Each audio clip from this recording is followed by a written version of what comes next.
Guys, Vijay அவர்கள் ஜெயிச்சிட்டாரு. அதை பற்றி எல்லாருக்குமே தெரியும். இந்த வீடியோவில் சசிகலா ஒரு 4 தொகுதியில் அதிமுக வேட்பாளரை தோக்கடிச்சிருக்காங்க.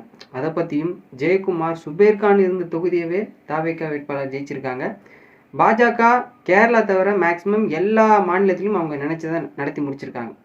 ஃபுல்லாக கனிமொழி என்ன சொல்லியிருக்காங்க, கனிமொழி இந்த எலெக்ஷன் தோல்வியை பற்றி என்ன சொல்லியிருக்காங்க, சத்யராஜ் எவ்வளோ பேசினார் தாவேகாவை பற்றி, அவர்லாம் என்ன சொல்லியிருக்காரு அப்படிங்கிறத டீட்டெயிலாக இந்த வீடியோவில் நம்ம பார்க்க போகிறோம். வீடியோவை ஸ்கிப் பண்ணாமல் பாருங்கள், வீடியோக்கு லைக் பண்ணுங்கள்.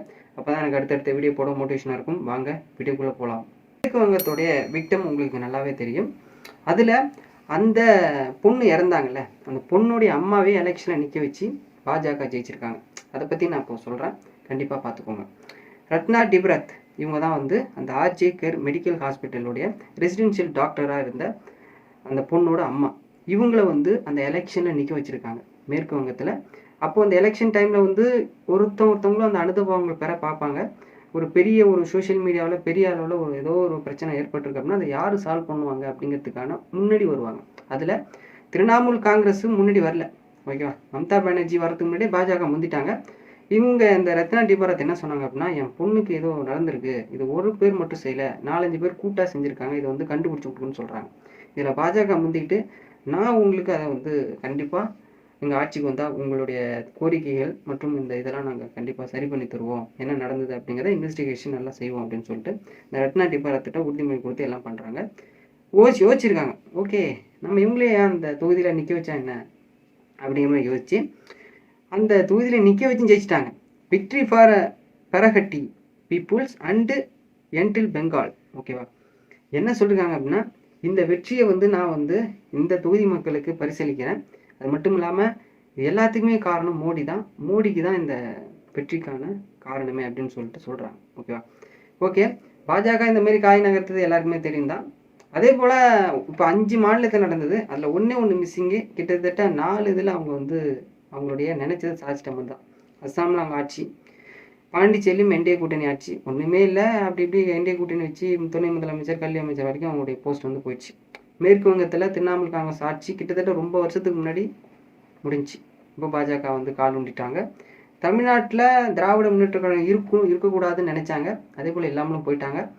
தாவேகா வந்துச்சு, ஒரு திராவிட கழகம் இல்லை அப்படிங்கும்போது நம்மளால் உள்ளே குட்டை குழப்ப முடியுமா அப்படிங்கிற மாதிரி, குட்டை குழப்பறதை விட அவங்களோட நினைச்சதை சாதிச்சிட்டாங்க. திராவிட முன்னேற்ற கழகம் அந்த இரு பெரும்பான்மை ஆளுமையோடைய பிரித்து ஒருத்தர் தனியாக வந்திருக்கும் போது அந்த அவங்களோட கூட்டணி போகும்போது மேபி ஏதாவது கூட்டணி வச்சு ஓட் பர்சன்டேஜ் வாங்க முடியுமான்னு பார்த்தாங்க.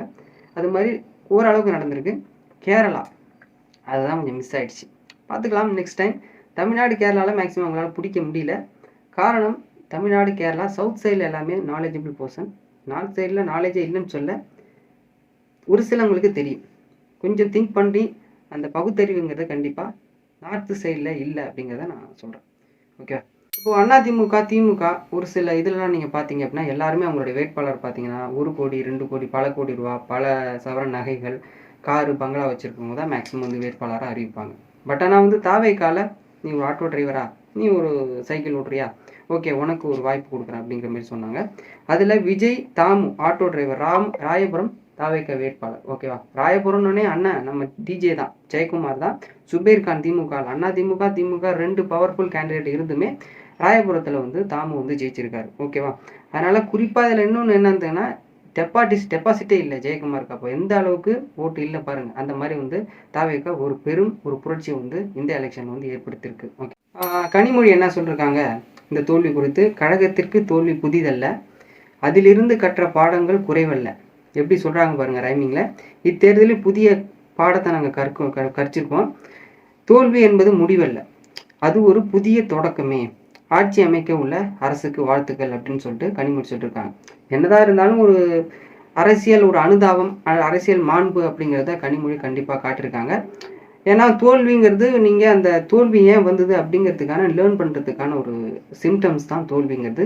அதை நீங்கள் அதில் என்ன நீங்கள் தப்பு பண்ணீங்க அப்படிங்கிறத கரெக்டாக நீங்கள் கணிச்சிட்டிங்கன்னா நீங்கள் ஜெயிச்சிருவீங்க அப்படிங்கிறத சொல்லாமல் கனிமொழி சொல்லியிருக்காங்க.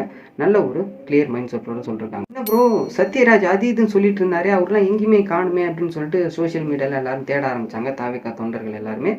இப்போ சத்யராஜே ஒரு போஸ்டர் போட்டார், வேணாம்ப்பா நம்ம எப்படியா சொல்லிவிடும் அப்படின்னு சொல்லிட்டு. ஏன்னா சத்யராஜும் சரி அவங்க மவளும் சரி 2 பேருமே சேர்ந்துட்டு தாவேகாவுக்கு எதிர்ப்பு தான் தெரிவிச்சிட்டாங்க. பட் ஆனால் அவங்க மவன் சிபி வந்து பார்த்தீங்க அப்படின்னா தாவேகாவை தான் ஆதரவு பண்ணிருந்தார். ஓகேவா. விஜய்க்கு என் மனமார்ந்த வாழ்த்துக்கள் சத்யராஜ் சொல்றாரு.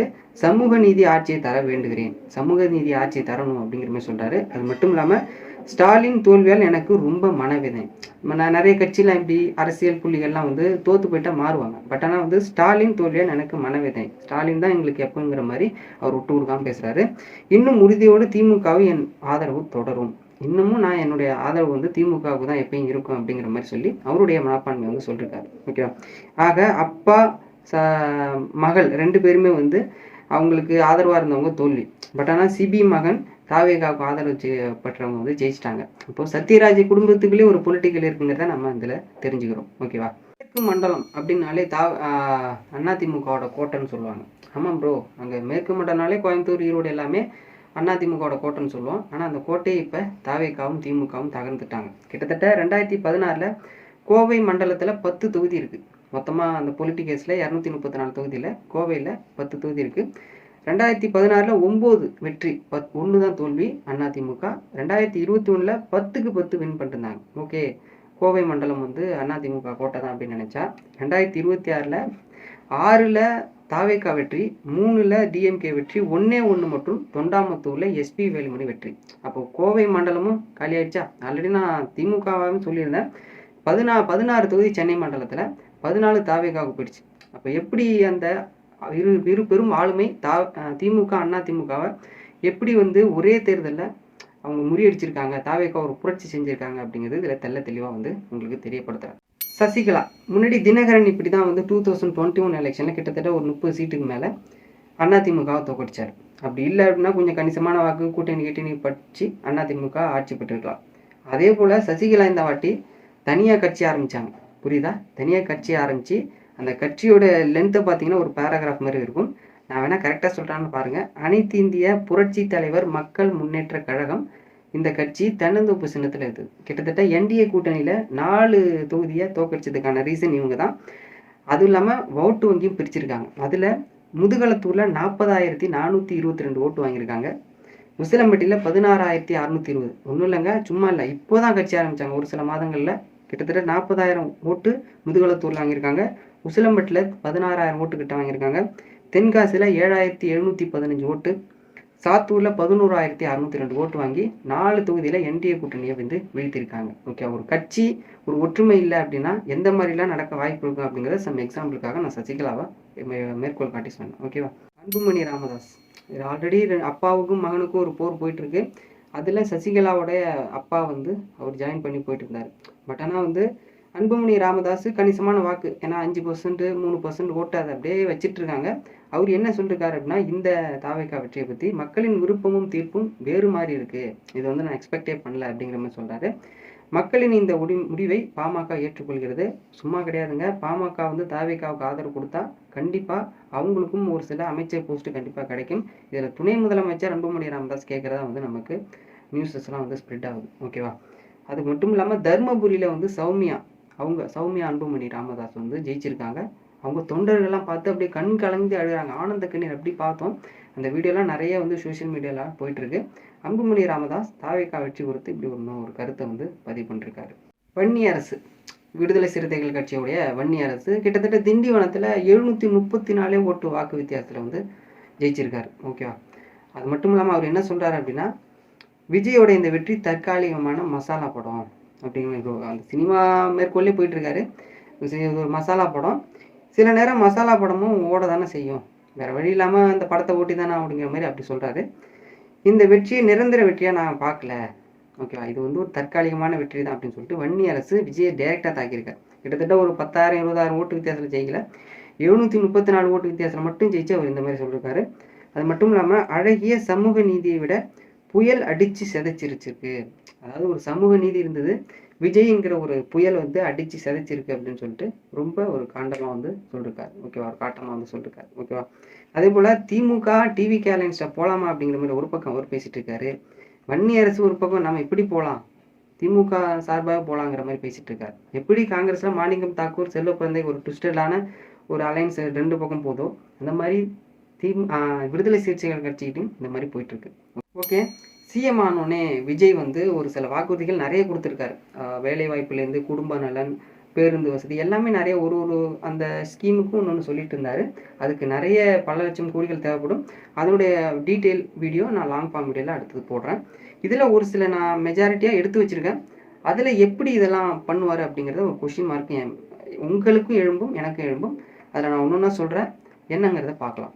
60 வயதுக்கு உட்பட்ட குடும்ப தலைவர்களுக்கு மாதம் 2500 ரூபா. அது ஓகே, 2000 2500 மாதம் 2500 ரூபா கொடுக்குறோம். அது கூட மேட்சப் பண்ணிக்கலாம் அப்படின்னு கூட வச்சுக்கோங்க.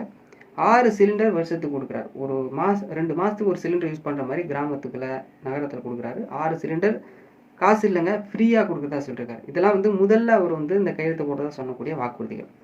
ஏழை பெண் திருமணம் 1 சவரன் நகை, பட்டு புடவைகள், நல்ல காஸ்ட்லியான பட்டு புடவைகள் கொடுக்கப்படும்னு சொல்லியிருக்காரு. இது கூட ஓரளவு ஓகே, ஏற்றுக்கலாம். எல்லாருக்கும் அப்பப்போ கல்யாணம் ஆகுது, இட்ஸ் ஓகே. பெண்கள் இலவச பேருந்து பயணம், இதான் அடிக்குது. திமுக வந்து கவர்மெண்ட் பஸ்ஸில் மட்டும் இலவச பயணம்னு சொன்னாங்க. பட் ஆனால் இவங்க வந்து தமிழ்நாட்டிலையும் நீங்கள் எங்கே வேணாலும் கவர்மெண்ட் பஸ்ஸில் இலவச பயணம் அப்படிங்கிற மாதிரி சொல்லியிருக்காரு. ஒரு சில வருவாய் கிடைக்குது அப்படின்னா அதில் பேருந்துலேருந்து கொஞ்சம் ஒரு சில பர்சன்டேஜ் கிடைக்கும். இதுதான் இங்கே இடிக்குது. இது என்ன மாதிரி நடக்க வாய்ப்பு இருக்கும் அப்படிங்கிறது நெக்ஸ்ட்டில் நமக்கு கண்டிப்பாக ஒரு அப்டேட் கிடைக்கும். குடும்பத்திற்கு 200 யூனிட் மின்சாரம் இலவசம். எவ்வளோ வேணாலும் ஃபேன் லைட்டாக போட்டுக்கலாம் அப்படிங்கிற மாதிரி போயிடுச்சு. இது கூட 100 யூனிட்டுங்கிறது 200 யூனிட்டாக டபுள் ஆகிடுச்சு.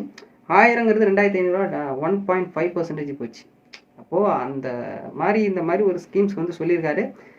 என்ன நடக்குது அப்படிங்கிறத பொறுத்து இருந்து பார்க்கலாம். என்னென்னத்துக்கு வாய்ப்பு இருக்கும் வாக்குறுதி நிறைவேற்றுறதுக்கான பார்க்கலாம். இது வரைக்கும் நம்ம நிறைய பார்த்தோம். கனிமொழி சொன்ன அந்த கரெக்டான அந்த அரசியல் மாண்பு, அன்புமணி ராமதாஸ் வெற்றி, யார் யார் கூட்டணிக்கு போவாங்க, என்ன மாதிரிலாம் விடுதலை சிறுத்தைகளுடைய கட்சியினுடைய அந்த 2 பக்கம் ஒருத்தவங்க ஒரு கட்சியோட நிலைப்பாடு, இன்னொருத்தவங்க இரு கட்சியோட நிலைப்பாடுங்கிற மாதிரி போயிட்டுருக்காங்க.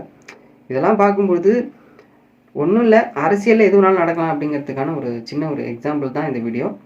வீடியோ பிடிச்சா லைக் பண்ணுங்கள், ஷேர் பண்ணுங்கள். நெக்ஸ்ட் வீடியோவில் பார்க்கலாம். தேங்க்ஸ் ஃபார் வாட்சிங்.